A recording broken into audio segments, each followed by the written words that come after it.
आजच्या या एका आगळ्या वेगळ्या संध्याकाळी स्वर्गीय विलासजींच्या सारख्या सर्व समर्पित, संवेदनशील, सेवाभावी, संघटन कुशल अशा स्वयंसेवकांच्या जयंतीच्या निमित्तानं या जिव्हाळा पुरस्काराचं वितरण झालं। या दोन्हीही पुरस्कार प्राप्त संस्थांचं अभिनंदन। स्वर्गीय विलासजींना विनम्र प्रणाम। आपल्या सगळ्यांनाही या शुभ संध्याकाळचं मनापासून राम राम। नाही येत आवाज? इथे येतोय, मागे येतोय का?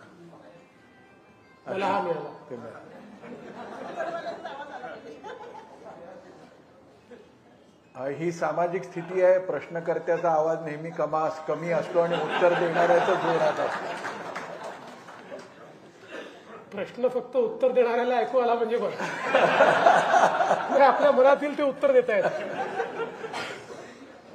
खरं तर आता सांगितलं गेलं त्याप्रमाणे हा पूर्ण कौटुंबिक स्वरूपाचा कार्यक्रम आहे। याच्यामध्ये माननीय देवाभाऊंचं व्यक्तिमत्व समजावून घेणं, त्यांच्या जीवनातल्या काही प्रसंगांचं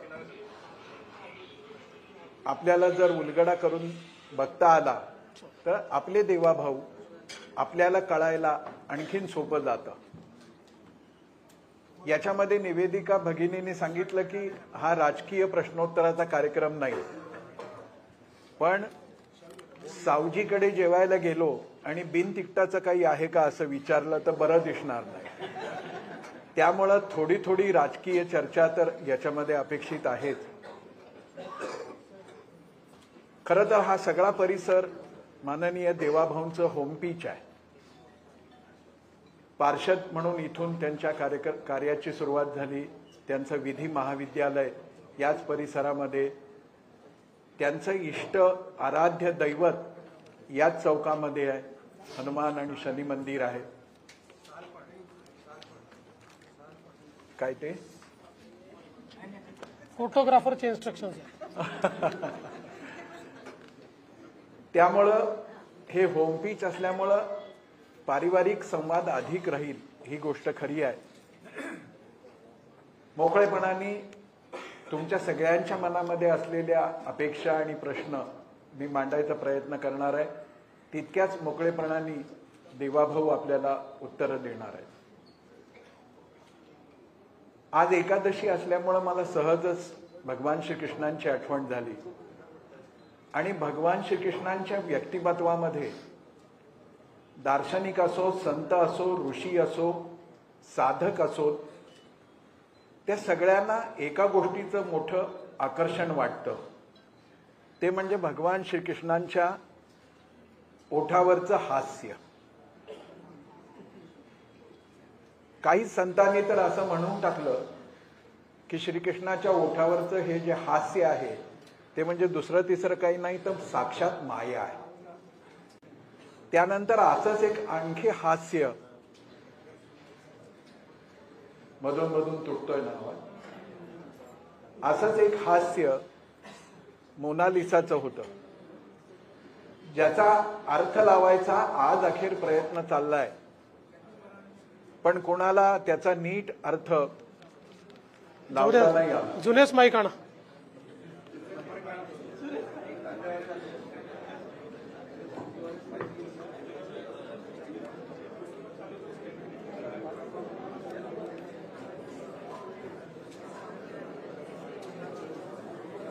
हे घेऊन जा, ते त्यातले पुस्तकं ते होते ते घेऊन, पुस्तकाची गठ्ठा।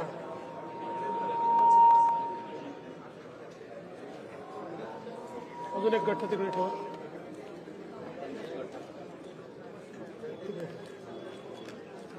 ह्याचा काहीच उपयोग नाही।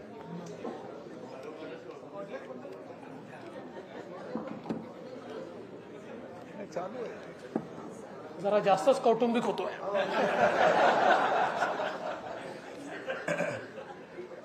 पहिलं हास्य भगवान श्रीकृष्णांचं, दुसरं मोनालिसाचं। तसं सध्या देशभर राजकीय अभ्यासक आणखी एका हास्याचा अर्थ लावायचा प्रयत्न करतायत। ते हास्य म्हणजे देवाभाऊंच्या चेहऱ्यावर।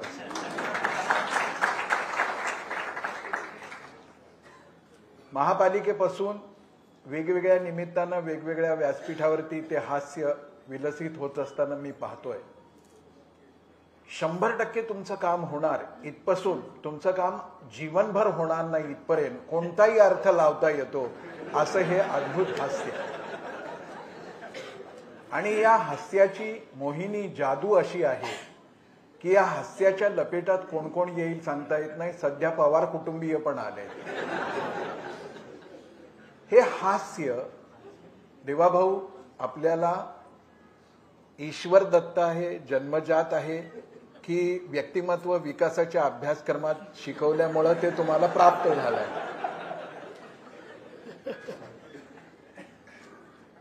खरं म्हणजे व्यक्ती मोठा झाला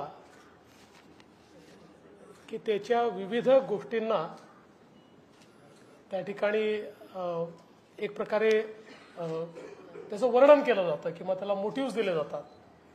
मी लहानपणापासून असाच आहे, माझ्यात काही अंतर नाही आहे. लहानपणी असं असलो तर निरागस असला म्हणायचं, राजकारणात असं असलो तर छदमी असला म्हणतात. त्यामुळे जशी जशी पदं बदलतात तसं तसं त्या हास्याचे अर्थ बदलतात. बाकी हास्य तेच आहे. मी निरागसही म्हणालो नाही आणि छदमी म्हणालो नाही. मी असं म्हणालो की मोहिनी घालणारं हे हास्य कसं काय प्राप्त झालं. ठीक आहे, या हास्याच्या जाळ्यात कोण कोण येतंय, कसं कसं येतंय आपण सगळे बघतो. महाविद्यालयीन जीवनामध्ये हास्याचा वसंत ऋतू येतो असं म्हणतात. तर त्या काळात कोण कोण लपेटामध्ये आलं होतं? मी नावं नाही विचारत, मी संख्या विचारतोय. महाविद्यालयीन जीवन हे सगळं आंदोलनांमध्ये गेलं. त्यामुळे तेव्हा कोणाला लपेटायचाही वेळ नव्हता आणि लपेटून घ्यायचाही वेळ नव्हता. पण प्रश्न असा पडतो की याच हास्यामध्ये संसार अमृताची प्राप्ती झाली का या हास्यामुळं? हे मात्र म्हणता येईल. कारण मी नेमका कसा आहे आणि काय करणार आहे याची 100% जर तिला सुरुवातीलाच माहिती असती तर कदाचित माझ्याशी लग्न केलं नसतं.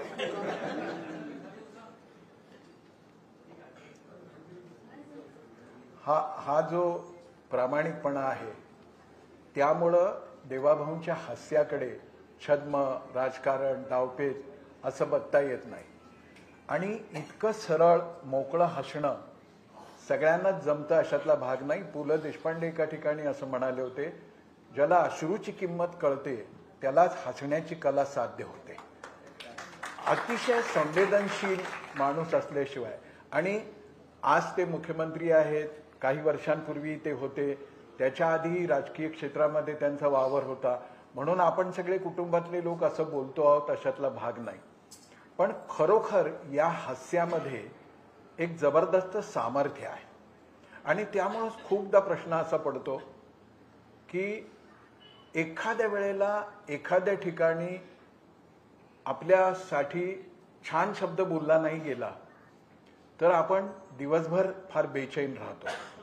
विशेषतः आम्हा प्रवचनकार, कीर्तनकार लोकांच्या बाबतीत आणखीन एक गोष्ट घडते की 10 लोकांपैकी 8 लोक पाया पडले आणि 2 नाही पडले तर दिवसभर लक्षात राहतं की हे 2 पाया का नाही पडले. आता पाया पडणं ही काही शिवीगाळ नाही, ही काही टीका नाही, आलोचना नाही.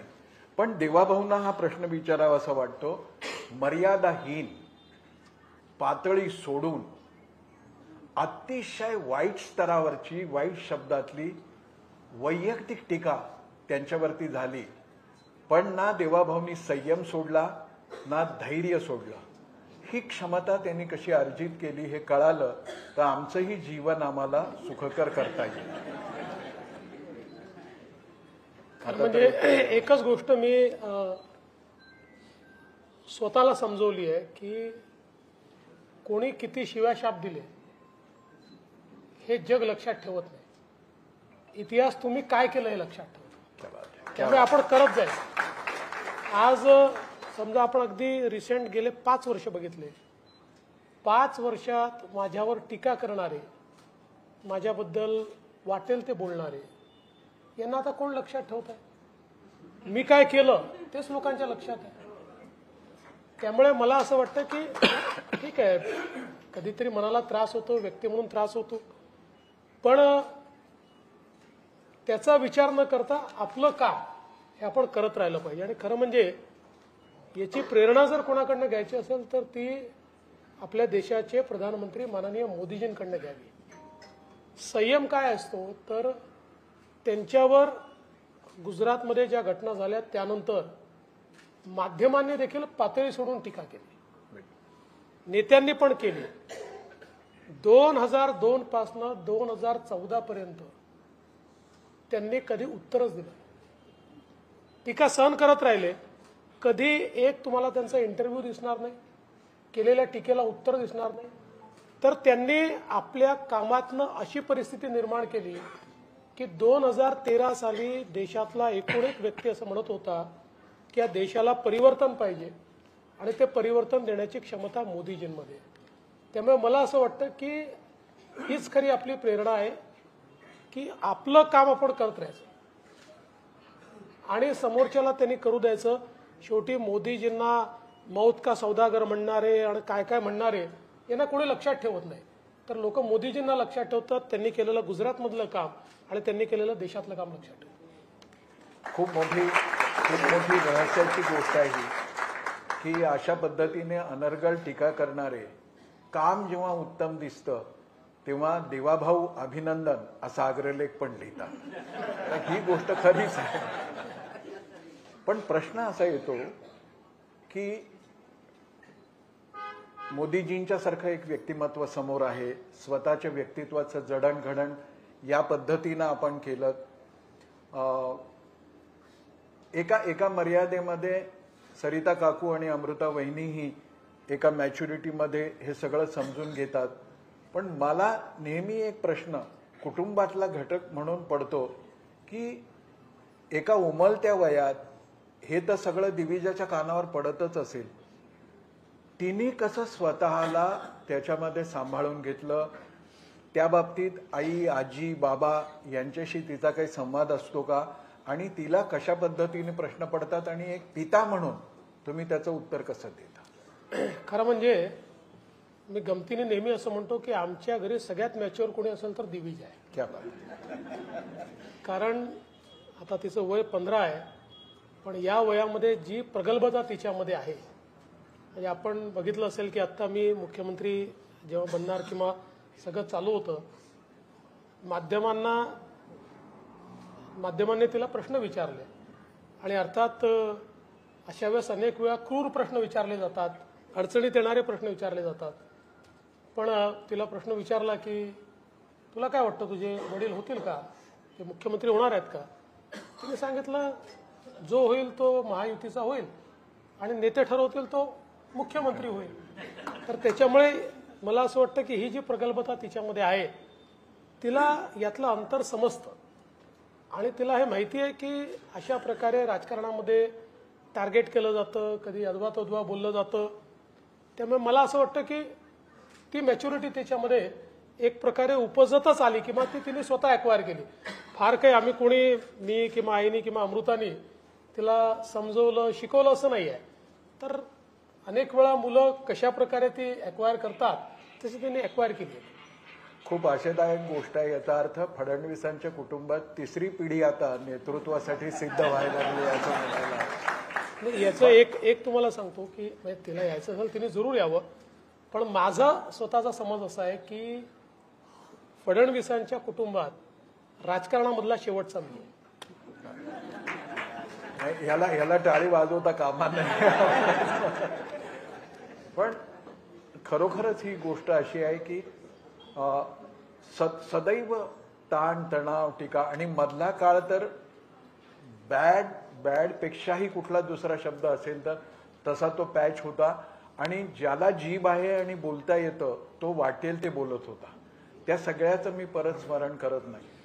माणूस म्हणून कितीही जरी आदर्श डोळ्यासमोर असले तरी शेवटी आपलं मन आहे आणि मनाला टोचत राहतं, बोचत राहतं. अशा सगळ्या ताणतणावाचं नियोजन करण्यासाठी आपण नेमकी कोणती जीवनशैली अंगीकारली, कसं नियोजन करता? कारण का आम्हाला पाणी नाही आलं की ताण येतो.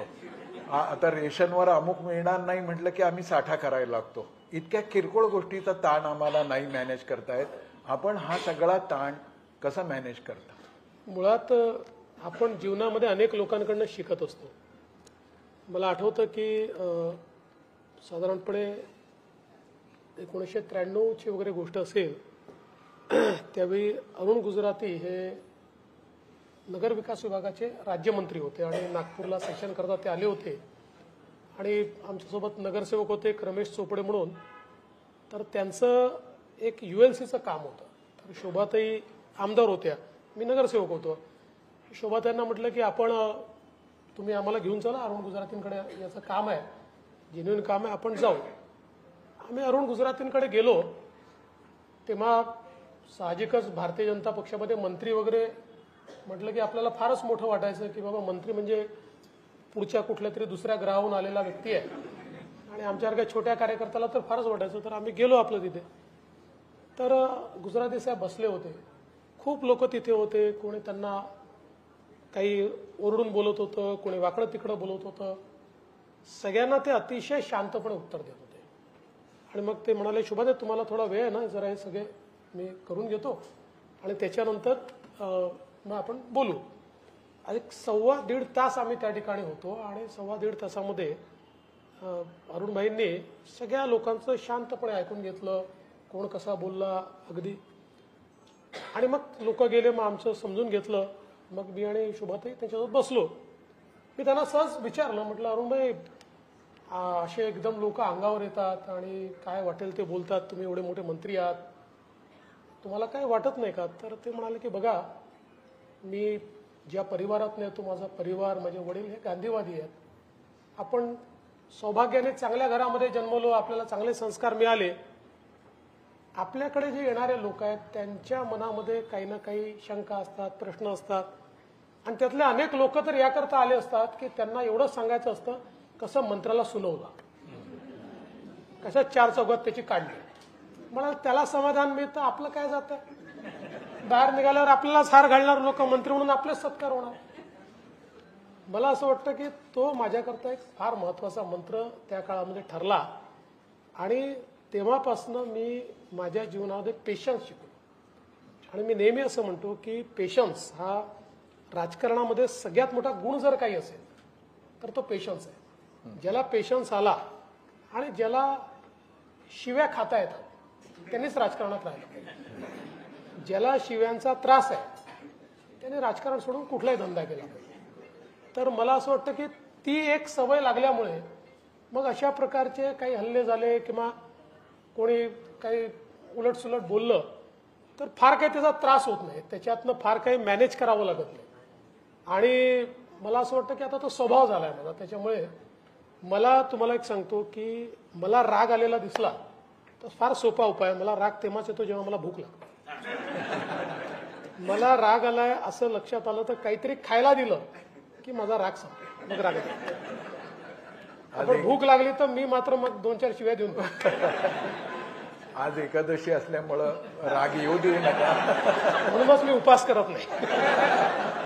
आणि उपास केला तर उपासाचं खाऊन करतो. बाहेरच्यांची टीका, बाहेरच्यांचा हेतू, हे सगळं एक वेळ. पण तुमच्या एखाद्या सार्वजनिक निर्णयाविषयीची सरिता काकू किंवा अमृताबाईंनी घरात कधी समीक्षा करताना तुमच्याशी बोलतात का?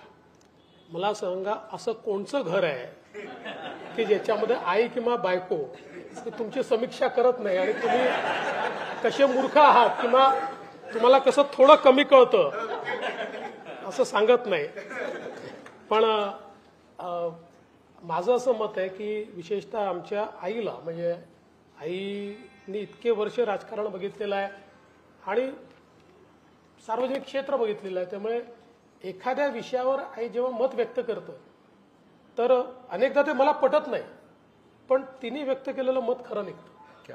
त्याच्यामुळे तिला ते एक, मला असं वाटतं की एक आकलन आहे सामाजिक व्यवस्थेचं. त्यामुळे निश्चितपणे ती पण अनेकदा मत व्यक्त करते किंवा अमृता पण अनेक वेळा मत व्यक्त करते. पण शेवटी आपलं ठरलंय, आपल्याला जे वाटतं तेच करायचं. या मुद्द्यावर सगळ्या नवरे लोकांनी टाळ्या वाजवायला पाहिजे. जसा सरिता काकूंच्या ऑब्झर्वेशनचा किंवा आणखीन सामाजिक व्यक्तित्वाचा या सगळ्या सहनशीलतेमध्ये योग्य पद्धतीनं प्रतिसाद देण्यामध्ये वाटा आहे, तसं स्वर्गीय विलासजींच्या बाबतीतली एखादी आठवण आहे का की ज्यांच्यामुळं देवेंद्र हे आता देवाभाऊ होऊ शकले? खरं म्हणजे आठवणी तर खूप आहे, पण म्हणजे सगळ्यात महत्त्वाची माझ्या जीवनामध्ये कलाटणी देणारी गोष्ट जी आहे ती अशी आहे की मी विद्यार्थी परिषदेचं काम करायचो आणि विद्यार्थी परिषदेमध्ये म्हणजे पहिल्या कारसेवेला विद्यार्थी परिषदेचा कार्यकर्ता म्हणून मी गेलो होतो आणि त्याच्यानंतर परत आल्यानंतर आमचे काही आपले कॉलेजचे इलेक्शन्स वगैरे झाले आणि एक दिवस मी आणि उदय डबले वगैरे 4-5 लोक आम्ही आपले संगमसाळीच्या तिथे जे जुनं कार्यालय होतं त्याच्यासमोर फुटपाथवर बसून आम्ही गप्पा मारत होतो. तर सुनीलजी आंबेकर तेव्हा आमचे प्रांत संघटन मंत्री होते. सुनीलजी आले आणि सुनीलजींनी मला बोलवलं, म्हणाले देवेंद्र जरा ये. मी गेलो. आले असं आहे की असा निर्णय झाला आहे की तू उद्यापासनं भाजपचं काम करायचं. मला काही राजकीय क्षेत्रात यायचं नव्हतं. माझ्या जीवनातलं असं हे होतं की काही वर्ष काम करू, पूर्ण वेळ काम करू विद्यार्थी परिषदेत असं मला वाटायचं. त्यामुळे मी त्यांच्याशी बराच वाद केला. मी म्हटलं की नाही मला जायचं नाही, असं कसं. ते म्हणाले तुला माहिती आहे आपल्याकडे एकदा ठरलं की ठरलं. म्हटलं पण असं कसं. म्हटलं ठीक आहे, तुझ्या मनात काही शंका असेल, तुला बदलायचं असेल, काही करायचं असेल, तू विलासजींकडे जा. विलासजींकडे दुसऱ्या दिवशी विलासजींकडे गेलो. गेल्यानंतर विलासजींना म्हटलं विलासजी असा कसा निर्णय झाला, मला विद्यार्थी परिषदेचं काम करायचं आहे, मला भाजपचं काम करायला सांगतायत. विलासजी नेहमीच्या पद्धतीने म्हणाले अरे तो तिखट चिवडा आणलाय, तो तू खा. मग तिखट चिवडा दिला. मग विनय त्यांना बोलून पुरणाची पोळी दिली. अर्धा पाऊण तास मला खूप बोलायचं होतं पण ते खाऊच घालत होते. मग अर्ध्या पाऊण तासाने मग म्हणाले हा काय तुझं म्हणणं काय आता सांग. मी म्हटलं नाही नाही मला काय आत्ता भाजपमध्ये काम करायचं नाही. ते म्हणाले तू स्वयंसेवक आहेस. म्हटलं हो. मग आपल्याकडे काय स्वयंसेवकाने काय करायचं असतं. म्हटलं जे सांगितलं ते करायचं असतं. मग तू काय करणार आहे. म्हटलं काम करीन भाजप. असं एका मिनिटात विलासजींनी त्यावेळी कन्व्हिन्स केलं.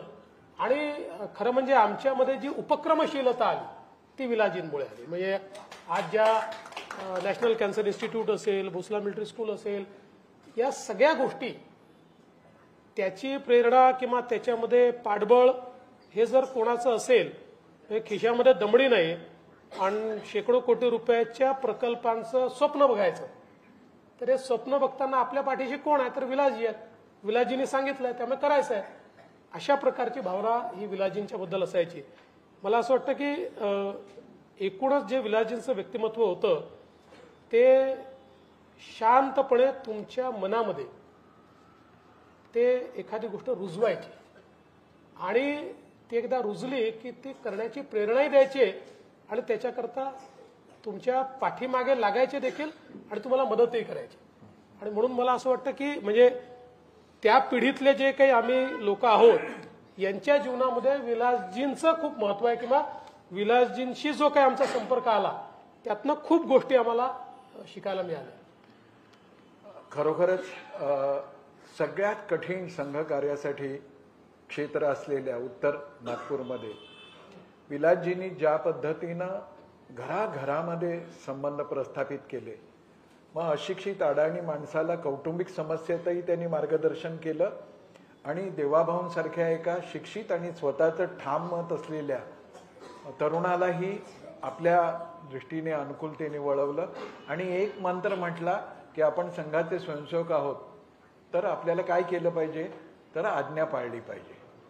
अशी आज्ञा देवाभाऊ उपमुख्यमंत्री व्हा असं जेव्हा सांगितलं गेलं तेव्हाही हाच भाव होता. पण शेवटी चेहरा लपत नसतो. जरी हास्य असलं तर इतना जो तुम मुस्कुरा रहे हो क्या गम है जिसको छिपा रहे, हे आमच्यासारख्यांना तरी काय म्हटलं आता पितृतुल्य म्हटलं ना मला आता तर कळतं. तर त्यावेळेला आज्ञापालन आणि मनाची घालमेल याचा बॅलन्स कसा काय जमतो. नाही, याचं कारण काय होतं की ज्यावेळेस हे परिवर्तन होत होतं आणि आम्ही सगळा निर्णय केला त्यावेळी सुरुवातीला मी अशी विनंती केली होती की आपण शिंदे साहेबांना मुख्यमंत्री करू आणि मी सरकारच्या बाहेर राहील. आणि मी त्याचं कारणही सांगितलं होतं की लोकांना असं वाटेल की बाबा हा किती सत्तेचा भुकेला आहे की कालपर्यंत मुख्यमंत्री होता, आता पुन्हा सत्ता पाहिजे तर हा मंत्रिमंडळात चालला. आणि मी म्हटलं की माझ्यासारख्या व्यक्तीला अशी टीका किंवा अशा प्रकारचा भाव हा काही मला आवडणार नाही, म्हणून मला पक्षाचं काम द्या, बाहेरून सरकार चालवू, आपण बाहेरून त्यांना मदत करू आणि मी पक्ष वाढवतो. आणि सुरुवातीला जवळपास हे ठरलं होतं, पण नंतर पक्षामध्ये तो निर्णय बदलला. आणि निर्णय बदलल्यानंतर ज्यावेळेस मला हे सांगितलं, आणि आज तुम्ही मला विचाराल तर मला असं वाटतं की वरिष्ठांनी जो काही विचार केला तो बरोबर होता. मला त्यांनी सांगितलं की बघ, शेवटी अशा प्रकारचं एक नवीन सरकार चालवायचं आहे, कोएलिशनचं सरकार चालवायचं आहे, सगळ्यात मोठा पक्ष आपण, मुख्यमंत्री आपला नाही आहे. अशा परिस्थितीमध्ये सरकार नीट चालवायचं असेल तर तुझ्यासारख्या अनुभवी माणसाला आत असलं पाहिजे. आणि सगळ्यात महत्त्वाचं जे मोदीजींनी मला सांगितलं की कुठल्याही परिस्थितीमध्ये एक्स्ट्रा कॉन्स्टिट्युशनल अथॉरिटी बनून सरकार चालवू नये. बाहेरून सरकार चालवलं तर ते सरकार नीट चालत नाही. आणि जो आतमध्ये आहे तोच सरकार चालवू शकतो. कॅबिनेटमध्ये राहून सरकार चालवता येतं, कॅबिनेटच्या बाहेरून चालवता येत नाही. त्यामुळे आमचे सगळ्यांचं मत आहे की तू गेलं पाहिजे. तर मी त्या क्षणी हो म्हटलं, पण मनामध्ये ही भावना निश्चित होती की लोक काय म्हणतील. आपण अनेक वेळा लोकांचा विचार करतो किंवा लोक काय म्हणतील की याला किती सत्तेचा या ठिकाणी म्हणजे सत्ता पिपासू अशा प्रकारचा हा जीव आहे की कालपर्यंत मुख्यमंत्री होता, आता लगेच पुन्हा या ठिकाणी उपमुख्यमंत्री होतं. पण पक्षाने सांगितलं आणि मी ती जबाबदारी स्वीकारली. आणि 2 दिवसामध्ये देशभरातल्या कार्यकर्त्यांनी आणि नेत्यांनी ज्या प्रकारे मला संदेश केले, फोन केले, माझ्याशी बोलले, मी आज हे सांगू शकतो की मुख्यमंत्री झालो असतो तर जेवढा मान सन्मान मिळाला नसता त्यापेक्षा जास्त मान सन्मान उपमुख्यमंत्री झाला.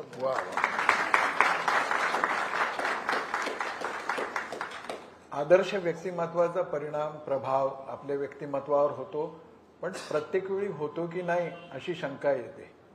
इतका त्याग केलेला माणूस 24 तास आपल्याबरोबर असूनही एकनाथराव शिंदेना हा बदल स्वीकारताना फार त्रास झाला असेल असं मला वाटतं. तर ती यात्रा नेमकी कशी होती? नाही, मला असं वाटतं हे खरं आहे की साधारणपणे शिंदे साहेबांना त्या ठिकाणी ते मुख्यमंत्री होतील असं वाटत होतं. आणि ते साहजिक होतं, कारण ते मुख्यमंत्री होते, आमचं कोएलिशनचं सरकार होतं. आणि मला देखील अशी कुठली कल्पना नव्हती की मी मुख्यमंत्री होईल वगैरे. परंतु जनतेने मॅन्डेटच असा दिला की 132 जागा भाजपच्या आल्यानंतर भारतीय जनता पक्षाचा मुख्यमंत्री न करणं हे जनतेलाही आणि पक्षातल्या कार्यकर्त्यांनाही त्या ठिकाणी मला असं वाटतं आवडलं नसतं. आणि म्हणून आमच्या जे काही वरिष्ठ नेतृत्व आहे त्यांनी शिंदे साहेबांची चर्चा केली. आणि ठीक आहे, बरेच दिवस काय काय माध्यमात चाललं, पण मी तुम्हाला सांगतो की शिंदे साहेबांनी एका मिनिटात सांगितलं की मला हे समजतं आहे की भारतीय जनता पक्षच मोठा पक्ष आहे आणि त्याचाच मुख्यमंत्री झाला पाहिजे, त्याच्यामुळे माझी काही हरकत नाही आहे. त्यामुळे त्या संदर्भात माध्यमांमध्ये काय झालं की आम्ही असं ठरवलं सगळ्या चर्चा करून सरकार तयार करू.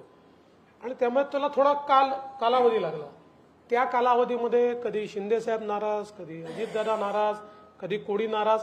आता माध्यमांनाही दोष देता येते, त्यांना 24 तास चालवायचं आहे, त्याच्यामुळे बातमी मिळाली तर ठीक, नाही मिळाली तर बनवावी पण लागते.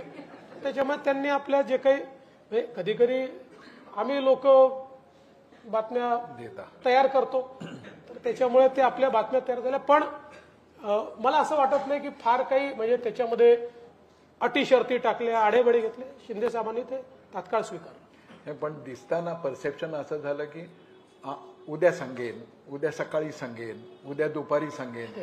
आणि अजितदादांवर मात्र तुमचा प्रभाव खूप होता. ते म्हणाले की ह्यांचं काय असो ते असो, मी मात्र शपथ घेणार आहे. शिंदे साहेबांसमोरही प्रश्न तोच होता की मुख्यमंत्री होतो, उपमुख्यमंत्री व्हावं की नाही असा प्रश्न त्यांच्यासमोर होता. पण मी त्यांना माझा अनुभव सांगितलं की तुम्हाला एक पक्ष चालवायचा असेल आणि तुमचा पक्ष असा आहे, माझ्या पक्षामध्ये तर अनेक नेते आहेत, एक मोठं संघटन आहे, दिल्लीला आमचे सगळे नेते मंडळी आहेत, राष्ट्रीय नेते आहेत, पण तुमचा पक्ष हा तुमच्या एका खांबावर उभा असलेला पक्ष आहे. नवीन तुलनेनं, कारण विभाजन झाल्यानंतर तुलनेनं चांगलं यश मिळालेला तुमचा पक्ष आहे.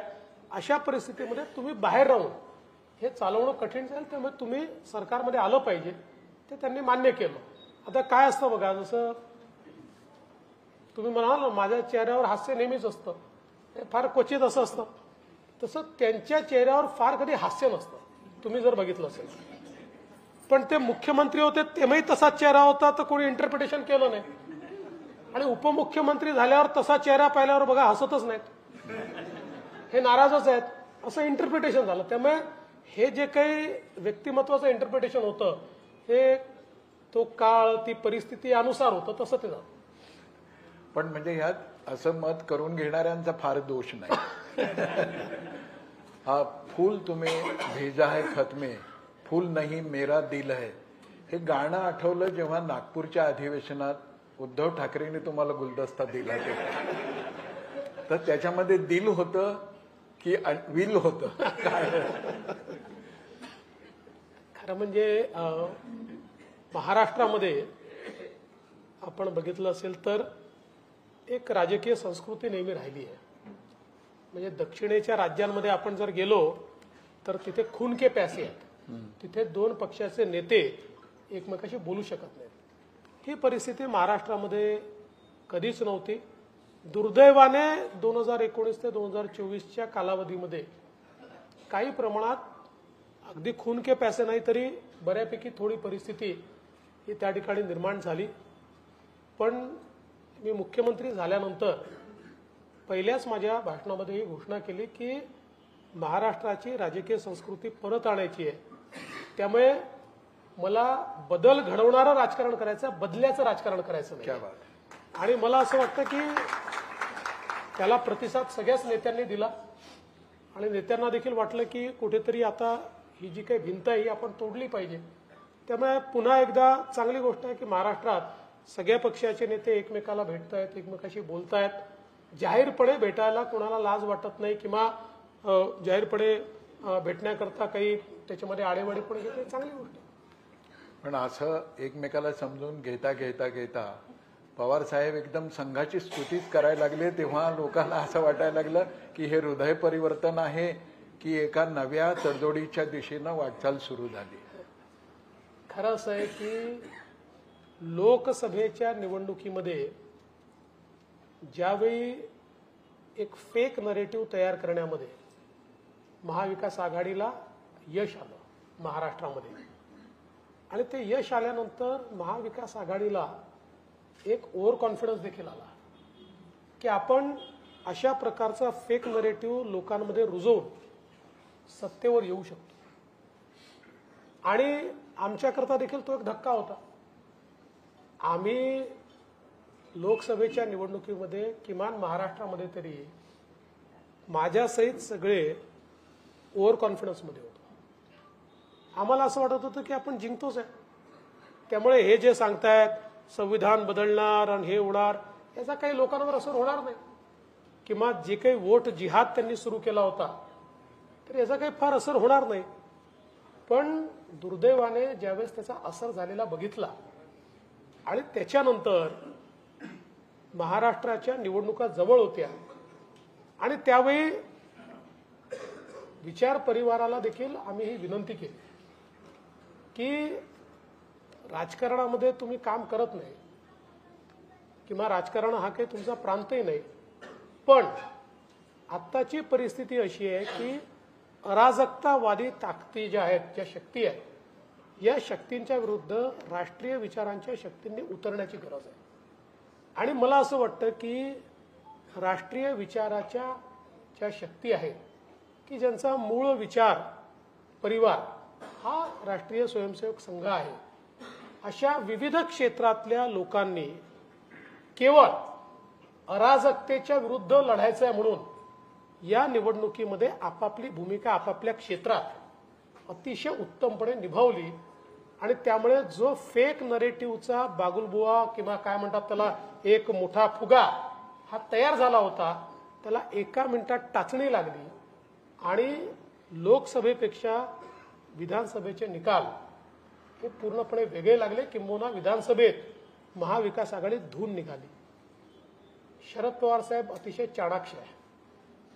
त्यांनी निश्चितपणे याचा अभ्यास केला असेल की एवढं मोठं आम्ही तयार केलेलं वायुमंडल हे 1 मिनिटात पंक्चर झालं तर ही करणारी शक्ती कोण.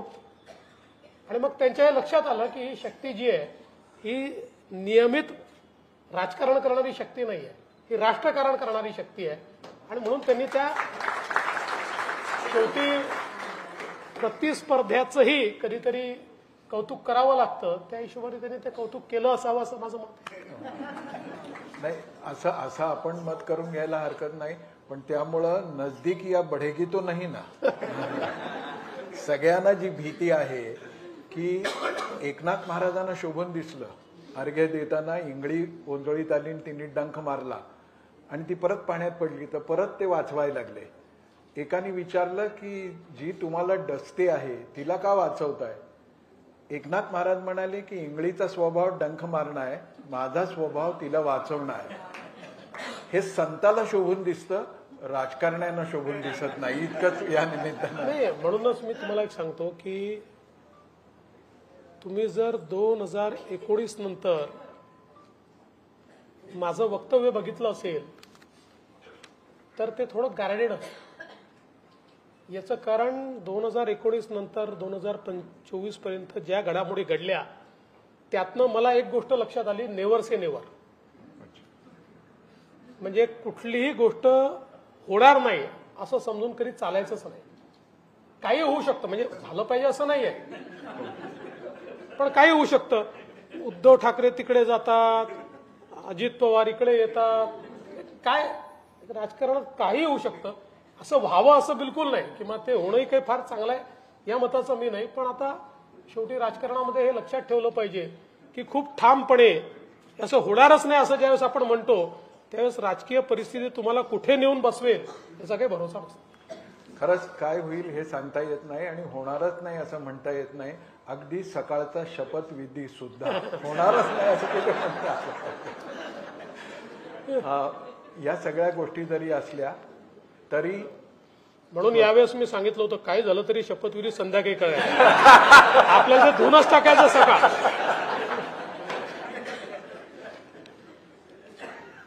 सकाळ धार्जिणा नाहीये असं त्याचा अर्थ झाला. या सगळ्या गोष्टी आहेत. ताणतणावाचं नियोजन, टीका, आलोचना, कोणत्याही पातळीवरची सगळं सहन करणं. यात देवाभाऊ आपला एक स्वभाव खूप लक्षात येतो. जाणकारांच्या येतोच पण सामान्य माणसांच्याही येतो. कितीही व्यस्ततेमध्ये आपण असलात तरी आपला अलर्ट, दक्षतेचा जो एक भाग आहे तो कधी सुटतोय असं लक्षात येत नाही. म्हणजे अगदी 2 दिवसापूर्वीचं उदाहरण, स्वामी गोविंददेव गिरींच्या कार्यक्रमामध्ये देवाभाऊंना जिरेटोप दिला गेला आणि सगळ्यांनी म्हटलं की तो तुम्ही डोक्यावर ठेवा. पण एक क्षण असा होता की ते टीव्हीवर बघणाऱ्या माझ्यासारख्याच्या छातीत धस्स झालं की आता हा टोप खरंच जर त्या लोकांनी आग्रहाने, मोदी टोपी नको म्हणू शकतात ती वेगळी गोष्ट आहे, पण जिरे टोप डोक्यावर घातलास तर काय होईल. पण त्या क्षणी देवाभाऊंनी सांगितलं की नाही, मी ह्या टोपाला फक्त नमस्कार करू शकतो, हा डोक्यावर घालायचा अधिकार फक्त शिवाजी. ही जी दक्षता आहे, हा जो एक नेमकेपणा आहे, खरं म्हणजे अशा प्रश्नोत्तराच्या कार्य पारिवारिक असल्यामुळं वैयक्तिक अनुभव सांगतो.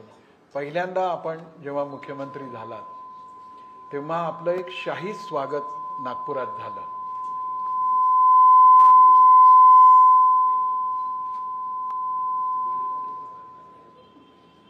हा वेळ झाल्याचा विशेष. तर मला आठवतंय ज्या दिवशी देवाभाऊंचं नागपूरमध्ये स्वागत झालं, विमानतळावरून एका मोठ्या रथावर बसून देवाभाऊ येत होते आणि पूजनीय डॉक्टर हेडगेवार चौकातल्या आयलंडमध्ये मी आणि माझे 2-3 मित्र उभे होते. मी सांगतो यातला फर्स्ट पर्सन सिंग्युलर विसरून जा, इव्हेंट म्हणून याच्याकडे बघा. की देवाभाऊ सगळ्यांना असं हात करत होते आणि त्या आयलंडमध्ये मी होतो. मी हात केला, त्यांनी हात केला, पण त्याने हात केल्यावर लक्षात आलं की ह्या गर्दीत हा कोणीतरी वेगळा आहे. त्याने असं केलं आणि मला अशी खूण केली, फोन कर. म्हणजे आपण मुख्यमंत्री झाल्यावर एवढं शाही स्वागत होत असताना कुणाला काय कोणती खूण करायची आहे हे ज्याला कळतं ना तो यशस्वी मुख्यमंत्री. ही दक्षता कशी काय जमते? मी असं म्हणेल की खरं म्हणजे तुम्ही जिरेटोपाचा उल्लेख केला तरी दक्षता आणि हा संस्कार आहे. कारण जिरेटोप घालण्याचा अधिकार हा केवळ आणि केवळ महाराजांना आहे आणि महाराजांच्या वतीनं आपण तो स्वीकारू शकतो, पण तो आपण घालू शकत नाही. आणि स्वीकारत असताना आपल्याकडे ही भावना असली पाहिजे की राजकारणात काम करत असताना राज्यकारभार ज्या प्रकारे महाराजांनी चालवला त्या प्रकारे चालवण्याची हिंमत असेल तर तो जिरेटोप आपण स्वीकारला पाहिजे, नाहीतर तो स्वीकारू नये. म्हणूनच मी तो स्वीकारला, तो माझ्या डोक्याला लावला, मी त्याला एक प्रकारे त्याचं दर्शन घेतलं, वंदन केलं आणि मनातल्या मनात म्हटलं की या जिरेटोपाचा ज्यांचा अधिकार आहे किमान त्यांच्या एक दशांश तरी माझ्या हातून काहीतरी व्हावं असा आशीर्वाद. हे जे आहे की त्या क्षणी तसं वाटणं, तसं करणं, तसं सुचणं. तर हा इव्हेंट घडल्यानंतर मला माझ्या मुंबईच्या इलेक्ट्रॉनिक मीडियातल्या एका पत्रकार मित्रांनी विचारलं, अरे म्हणे यांना बरोबर कळतं की काय मेसेज द्यायचा आहे. एरवी तो टोप घेतला असता तर लोकांनी नावच ठेवलं असतं. हे खरंच मनापासून असतं की दाखवायसाठी? मी म्हटलं म्हणजे काय? ते म्हणे मुख्यमंत्री झाले तर शपथ घेतल्यानंतर पहिल्यांदा काय केलं तर गोमातेचं पूजन केलं. आत्ताही संतांच्या तिकडे सत्कार झाला त्यावेळेलाही गोमातेचं पूजन केलं. तर त्यांनी मला विचारलं की हे दाखवायसाठी असतं की आत काही आहे? मग मी त्याला एक छोटा प्रसंग सांगितला.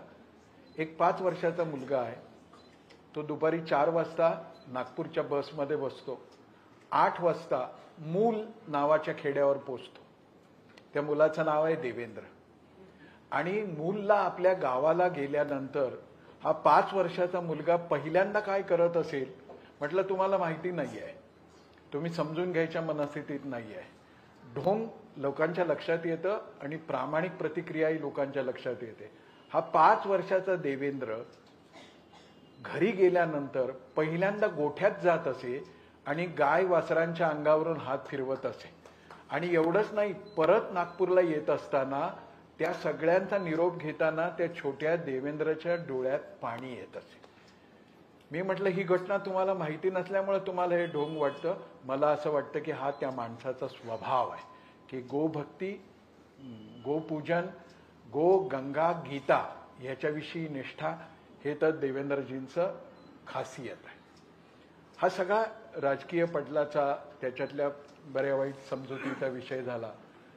एक मधल्या काळामध्ये अमृता वहिनींनी एक गौप्यस्फोट केला, त्याला गौप्यस्फोटच म्हणू आपण, की मधल्या काळामध्ये वेषांतर करून देवाभाऊ कोणाला तरी भेटायला जात असत. मी म्हटलं जसं गोभक्ती ही लहानपणापासून आहे तसं वेषांतर सुद्धा आहे का? आणि मग मला एक किस्सा आठवला. हे 8वी 9वी 10वीतली सगळी मुलं फडणवीसांची पुण्याला अभ्यासाला जेव्हा जात तेव्हा रात्री अभ्यास झाल्यावर फिरायला बाहेर पडत. तेव्हा एकदा अशी शर्यत लागली की काकू त्यावेळेला घरामध्ये संक्रांतीचे हलव्याचे दागिने वगैरे काही अशा वस्तू करायच्या, तर रंगीबेरंगी माळा खूप होत्या. तर तिकडे असं एक चॅलेंज आलं की ह्या सगळ्या माळा गळ्यात घालून डोक्याला बांधून कोण जाईल का, आणि पुण्यात फिरून यायचं आणि काही चहा कॉफी आईस्क्रीम कुठं आहे ते करून घ्यायचं. देवाभाऊ त्यावेळेला पांढरा शुभ्र धब्बा, रंगीबेरंगी माळा, डोक्यावरती ते, आणि प्रिन्स रिपू दमन असं म्हणून ते बाहेर गेले. याचा अर्थ वेषांतर हा पण एक स्वभाव आहे का? तुम्ही खूप आतल्या गोष्टी आणलेल्या आहेत, इथपर्यंतच लिमिटमध्ये ठेवा, याच्या पुढच्या सांगू नका. नाही पण खरोखर अनेकदा असा अनुभव येतो की ही सहजता आहे. पद विसरणं आणि सहज होणं. पुन्हा एक वैयक्तिक अनुभव. प्रदेशाध्यक्ष होते देवाभाऊ आणि प्रदेशाची एक मीटिंग सोलापूरला होती आणि त्या बैठकीमध्ये एक लोकप्रतिनिधी, स्थानिक काही 2-4 पार्षद हे नाही पोचले. भाजप पक्ष म्हणून त्यात माझा रोल, माझी भूमिका शून्य. म्हणजे मी 10 रुपयाचं सदस्य नाही. आता सदस्य नोंदणीत कोणी आलं माझ्याकडे तर विचार करेन मी, पण माझं काहीच भूमिका नाही. मी संघाचा स्वयंसेवक, वनवासी कल्याण आश्रमाचं काम, तरुण भारतचं संपादक. प्रदेशाध्यक्ष आहेत देवाभाऊ आणि एकदम त्यांचा निरोप आला की मी तुझ्याकडे चहाला येतो.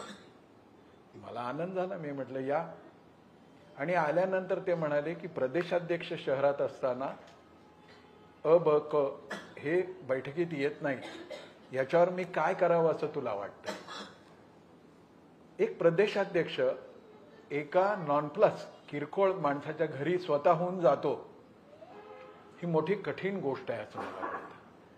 इतकी सहजता त्यांच्या व्यक्तिमत्वामध्ये आहे आणि ह्यात दाखवणं मुद्दाम, त्यावेळेस काय पत्रकारांना घेऊन ते माझ्याकडे थोडेच आले होते, पण इतक्या सहजतेने संवाद करणं, यामुळं दिवसेंदिवस देवाभाऊंचं व्यक्तित्व आणि खरोखर सुरुवातीला जसं सांगितलं की देशभर त्यांच्याविषयी माध्यमामध्ये, क्वचितच माध्यमामध्ये एखाद्याबद्दल इतकं सातत्याने चांगलं बोललं जातं, विशेषतः इलेक्ट्रॉनिक मीडियामध्ये, पण देवाभाऊंच्या बद्दलचा अतिशय पॉझिटिव्ह असा अप्रोच आहे.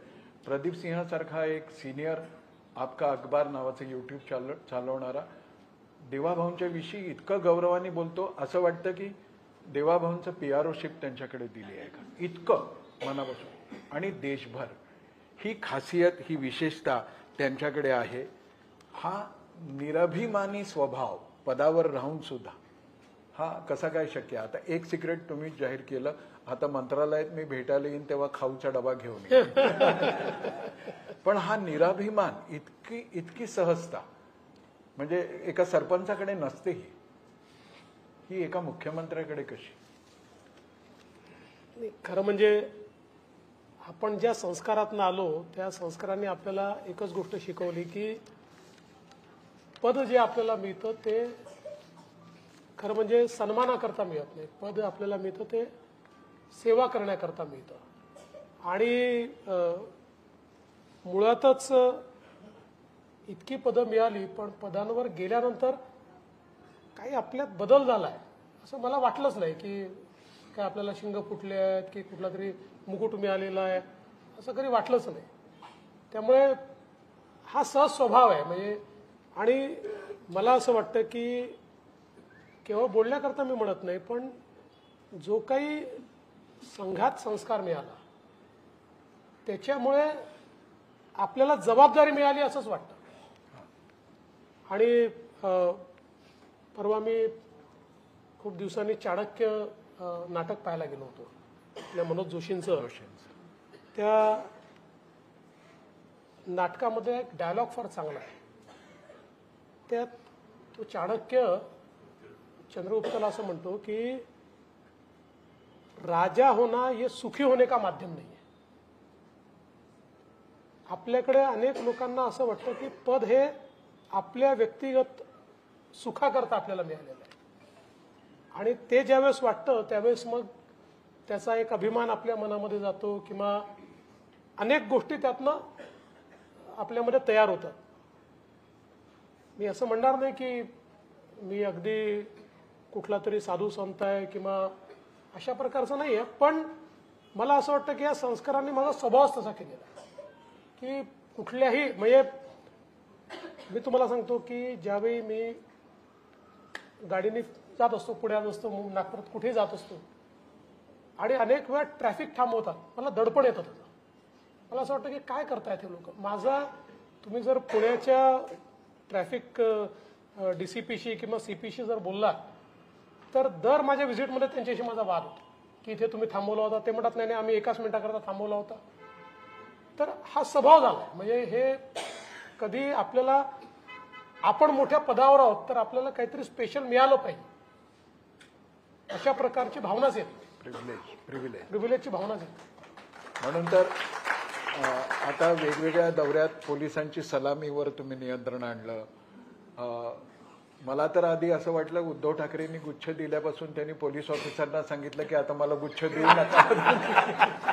त्यांचा काय हेतू असेल काय सांगता येत नाही. पण ही निरलसता, सहजता, निराभिमान वृत्ती आणि त्यातून तटस्थ राहायचं. आमचे यशवंतराव केळकर असं म्हणत, अनअटॅच्ड इन्व्हॉल्वमेंट आणि अनइन्व्हॉल्वड अटॅचमेंट ही कार्यकर्त्यामध्ये असली पाहिजे. मला प्रसंग आठवतो, जबलपूरला देवाभाऊंच्या भाचीच्या लग्नात आम्ही 2 दिवस एकत्र होतो आणि या 2 दिवसामध्ये प्रशांतजींच्याही लक्षात आलं की एकदाही मुख्यमंत्री होते पहिल्या वेळेचे आणि एकदाही मुंबईतून फोन नाही किंवा यांनी असं उसासे भरून कोणाला तरी फोन केला आणि काय होईल. तेव्हा प्रशांतजींनी विचारलं की अरे तुम्ही सीएम आहात पण तुमचा फोन एकदाही वाजला नाही. म्हणजे आमच्याकडे वॉर्डाचा अध्यक्ष असला तरी बैठकीत त्याचा फोन इतके वेळा वाजतो आणि तो म्हणतो हा देवेंद्रजी बोला, म्हणजे सगळ्यांना वाटावं की देवेंद्रजींनी फोन केला आहे. हे सगळं चालतं. आणि हे इतकं 2 दिवस कुटुंबातला म्हणजे कुटुंबातला होऊन राहणं ही पण फार मोठी गोष्ट आहे.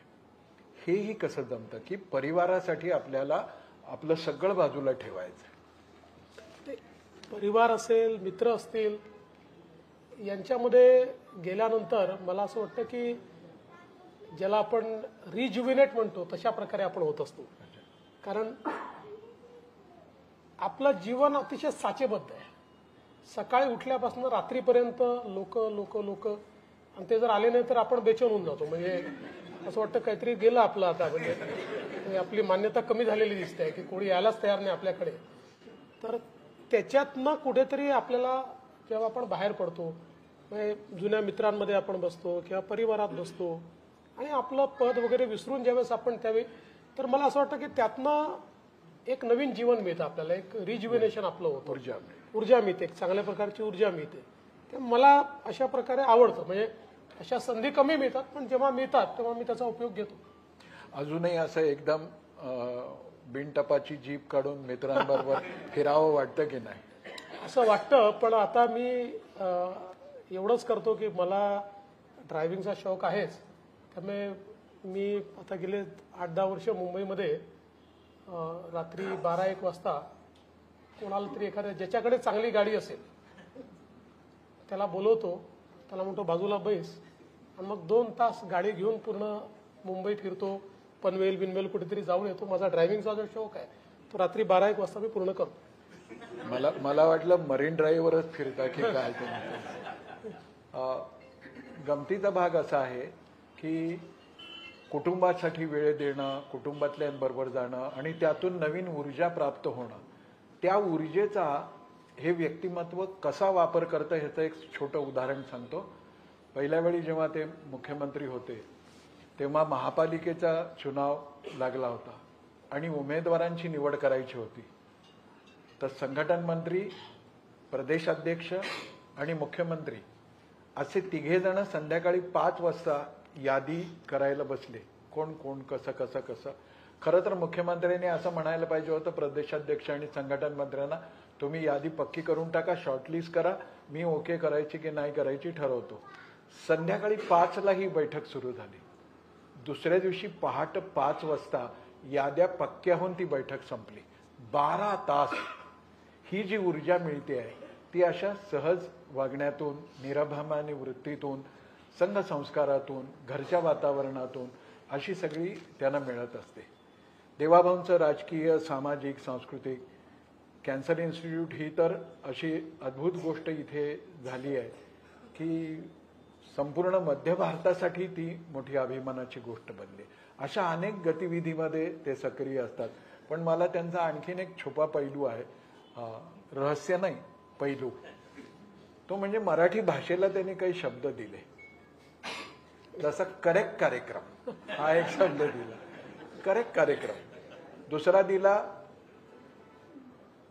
हिज मास्टर्स व्हॉइस पत्रकार, HMV पत्रकार.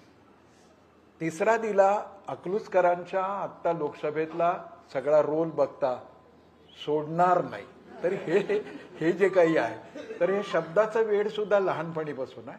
एकदा कधीतरी लहानपणी तरुणपणी विजिगीषू असा शब्द त्यांनी वाचला तर सरिता काकूंचं माहेरचं नाव विजय आहे. तर आईला ते मग विजिगीषू याच नावाने एक शब्द आवडला की त्या शब्दामागे जायचं असं शब्दाशी पक्का असणारा आणि तरीही सोडणार नाही असं जेव्हा म्हणतो तेव्हा पकडलेला हात सोडणार नाही की बदला घेतल्याशिवाय सोडणार नाही. ज्यांना सोबत ठेवलाय त्यांना त्यांचा पकडलेला हात सोडणार नाही आणि आता आपल्याला बदला घ्यायचाच नाहीये. इतकं आपण किती वेळ बोलू शकतो पण त्याला एक मर्यादा आहे. जेवढं कमी वेळात आहे याच्या पाठीमागचा उद्देश एवढाच होता की तुमच्या आमच्या कुटुंबातलं एक व्यक्तित्व आपल्या परिसरात आपल्या डोळ्यासमोर उमलत गेलेलं उलगडत गेलेलं विकसित होत गेलेलं व्यक्तित्व आज सगळ्या देशभर ज्यांच्याविषयी अपार आकर्षण आहे असं व्यक्तित्व ते घडलं कसं, माणूस म्हणून कसे आहेत ते आपल्याला निर्णयात बोलताना जसं आता मंत्र्यांना त्यांनी फतवा काढलाय की आठवड्यातले 3 दिवस मंत्रालयात राहिलंच पाहिजे. प्रशासनामध्ये 7 कलमी कार्यक्रम दिलाय की हे झालंच पाहिजे. अतिशय कठोर भूमिका घ्यायची तेव्हा घेतात. हसण्यामध्ये सुद्धा एक पाठीमागे हा कठोर आणि असं वाटतं की या माणसाचं मन कसं आहे. पण हा माणूस कळायचा असेल तर आत्ता खासदार महोत्सवामध्ये रामकथा ऐकत असताना त्यांनी जेव्हा कथा सांगणाऱ्या त्या कवीला आलिंगन दिलं तेव्हा अक्षरशः गदगद होऊन गेले होते. ही केवळ रामाची जादू आहे अशातला भाग नाही. हृदय मुलायम आहे. निर्णय प्रशासक म्हणून ठामपणाने घ्यावेच लागतात. आणखीन एक वैशिष्ट्य त्यांचं असं की कुठलाही प्रश्न ते टाळत नाही. पण म्हणून किती प्रश्न विचारायचे. म्हणून शेवटचा टप्पा रॅपिड राऊंडचा करू आपण. अगदी छोटे छोटे प्रश्न आहेत. राज ठाकरे की उद्धव ठाकरे? असं आहे की मी पुन्हा सांगतो, मागाशी मी सांगितलं की राजकारणात काही पक्क नसतं. आधी उद्धव ठाकरे मित्र होते, मग राज ठाकरे मित्र झाले, आता राज ठाकरे मित्र आहेत आणि उद्धव ठाकरे शत्रू नाही आहेत. राज की बात बताई. दुसरा भाग असा येतो की खूप मनापासून ज्याच्यावर विश्वास टाकावा असे सहकार्यांमधले अजितदादा की एकनाथराव शिंदे? माझ्या पुरतं विचाराल तर माझे दोघांशी अतिशय एक्सक्लुझिव्ह संबंध आहे. त्यांचं वेगवेगळ्या लोकांची वेगवेगळे डायनामिक्स असू शकतात, पण शिंदे साहेबांशी माझी खूप जुनी मैत्री आहे आणि अजितदादांमध्ये जी एक पॉलिटिकल मॅच्युरिटी आहे त्याच्यामुळे त्यांची माझी वेवलेंथ खूप मोठ्या प्रमाणात जुळते. श्रूड हा शब्द चांगला नाही वाटणार, पण ठाम कठोर असा राजकारणी अधिक कोण, मोदी की शहा? मला असं वाटतं की मोदीजी कठोरपेक्षाही अनुशासित राजकारणी आहे. म्हणजे त्यांनी जीवनामध्ये जो मार्ग पकडला त्या मार्गावरनं कितीही अडचणी आल्या तरी त्यातनं आजूबाजूला व्हायचंच नाही. हे जे अनुशासन लागतंय फारच कठीण आहे. म्हणजे तुम्ही मला जर विचाराल तर त्याच्यात 10% देखील माझ्याकडे तेवढं अनुशासन नाही. त्यामुळे कठोर नाही म्हणतात, ते अनुशासित आहेत. आणि अमित भाई कसे आहेत की एखाद्या प्रसंगाला अमित भाई आपण जर त्यांना म्हटलं की राजकीय दृष्ट्या थोडा सोयीचा निर्णय करायचा तर सोयीचा निर्णय मोदीजी नाही घेणार, पण अमित भाईंना आपण पटवून थोडा सोयीचा निर्णय करून घेऊ शकतो. एक शेठ आहे, दुसरा दिवाण आहे, असा त्याचा अर्थ. समजा राजकीय क्षेत्रामध्ये अशी उलगाउलग घडवणारा, घालमेल घडवणारा एखादा प्रसंग घडला तर चटकन जाऊन कोणाशी बोलायला आवडेल, नितीनजींशी की नरेंद्रभाईंशी? नितीनजीच अवेलेबल आहेत ना. नरेंद्रभाईकडे राष्ट्रीय प्रश्न, आंतरराष्ट्रीय प्रश्न आहेत. आपण आपले छोटे छोटे प्रश्न घेऊन कुठे, पण एक मी निश्चितपणे आपल्याला सांगतो की मोदीजींची एक ही पण म्हणजे एक गोष्ट सगळ्यांनी जाणून घेण्यासारखी आहे की आपल्याकरता आपल्या कुटुंबाकरता हे मीच नाही, कोणीही जे काही प्रमुख नेते आहेत, आमदार आहेत, खासदार आहेत, यांनी वेळ मागितला तर ते वेळ देतात आणि अतिशय ज्याला कौटुंबिक अशा प्रकारची चर्चा करतात. तुमच्या अडचणी असतील तर त्या समजून घेतात. त्यामुळे मुळात मोदीजींचा जो स्वभाव आहे हा जरी वरून कठोर दिसत असला तरी तो फार इमोशनल आहे आणि एक त्यांचा कनेक्ट असतो. त्यामुळे आपण काही प्रधानमंत्र्याला रोज भेटायला जाऊ शकत नाही, पण जेव्हा आपण भेटतो त्यावेळेस त्यांच्याशी मनातल्या 4 गोष्टी बोलता येतात. आणि त्यांच्यातला दुसरा मोठा गुण आहे की ते किती वेळ ऐकून घेतात. ऐकून घेतात.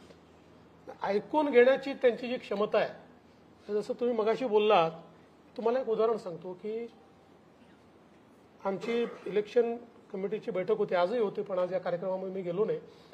तर लोकसभेच्या वेळी आमच्या त्या बैठकीची सुरुवात दुपारी 3 वाजता झाली आणि साधारण सकाळी 4 वाजेपर्यंत बैठक चालली. 3 वाजतापासून सकाळी 4 वाजेपर्यंत आम्ही सगळे 2-3दा तरी उठून बाहेर गेलो, नित्यक्रम कशा करता तरी गेलो. मोदीजी उठलेच नाही. आणि या पूर्ण काळामध्ये शेवटचे 25 मिनिटं फक्त ते बोलले, बाकी सगळं ऐकून घेतलं. ही जी त्यांची ऐकण्याची क्षमता आहे, किंवा जेव्हा राष्ट्रीय अधिवेशन होतं, 2 दिवस राष्ट्रीय अधिवेशन असतं, त्या 2 दिवसात पूर्ण वेळ राष्ट्रीय अधिवेशनात ते बसतात, एक शब्द बोलत नाही, सगळं ऐकून घेतात आणि शेवटचं भाषण करतात. मला असं वाटतं की ही एक त्यांची जी क्षमता आहे ऐकून घेण्याची, ती फार महत्वाची. अनुशासन पाळायचं म्हणून राष्ट्रीय अध्यक्ष व्हा म्हटलं तर व्हाल की मुख्यमंत्री राहायला आवडेल? जे पक्ष सांगेल ते करायचं. मी तुम्हाला एक सांगतो बघा, माझं एक नेहमी म्हणणं आहे की देवेंद्र फडणवीस हा इतका मोठा झाला, ठीक आहे, त्याची क्षमता होती म्हणून नाही झाला, त्याच्या पाठीशी पक्ष उभा होता म्हणून झाला. आज या महाराष्ट्रामध्ये भारतीय जनता पक्षात अनेक नेते होते, कदाचित काही माझ्यापेक्षा चांगले असतील, त्यावेळी त्यांना संधी नाही मिळाली, मला संधी मिळाली, पक्षाने दिली. त्यामुळे माझं ठाम मत आहे की माझ्या पाठीमागचं भारतीय जनता पार्टी जर काढून टाकली तर फार कोणी मला विचारणार नाही, किंवा माझा असा गैरसमज देखील नाही की मी स्वतःची पार्टी तयार करून या ठिकाणी काहीतरी खूप मोठं काम करू शकतो, कारण 2 वेळा मुख्यमंत्री झालो. सगळ्यांचे डिपॉझिट जप्त होतील माझ्यासहित, मी जर भारतीय जनता पार्टी शिवाय उभा राहिलो होता. त्यामुळे मला हे पूर्णपणे माहिती आहे की माझी जी ओळख आहे, आणि खरं तर आपण एक लक्षात घेतलं पाहिजे की महाराष्ट्राच्या सामाजिक व्यवस्थेमध्ये माझ्यासारख्या सामान्य कार्यकर्त्याला मुख्यमंत्री बनवण्याची रिस्क घेणं ही भारतीय जनता पार्टी आणि मोदीजीच घेऊ शकतात. कारण ज्या प्रकारची राजकीय गणितं असतात, आता ठीक आहे 5 वर्षात मी एस्टॅब्लिश झालो, त्याच्यामुळे यावेळेस बनवताना कदाचित तो प्रश्न नसेल, पण जेव्हा बनवलं तेव्हा तर तो प्रश्न निश्चितपणे समोर आला असेल. आणि म्हणून मला हे 100% माहिती आहे की माझी जी ओळख आहे ती भारतीय जनता पक्षामुळे आहे. म्हणून मला जे पक्ष जेव्हा सांगेल, मी नेहमी सांगतो, मला ज्या दिवशी सांगेल की आता खूप झालं, तुमची आवश्यकता नाही, घरी जाऊन बसा, मी प्रतिप्रश्न विचारणार नाही, घरी जाऊन बसा. आज एकादशी असल्याने शेवटचा प्रश्न सर्व महाराष्ट्राच्या अस्मितेसाठीचा म्हणून आवश्यक आहे. काशी विश्वनाथ कॉरिडॉर झाला, विठ्ठल कॉरिडॉरची सुरुवात कधी होणार?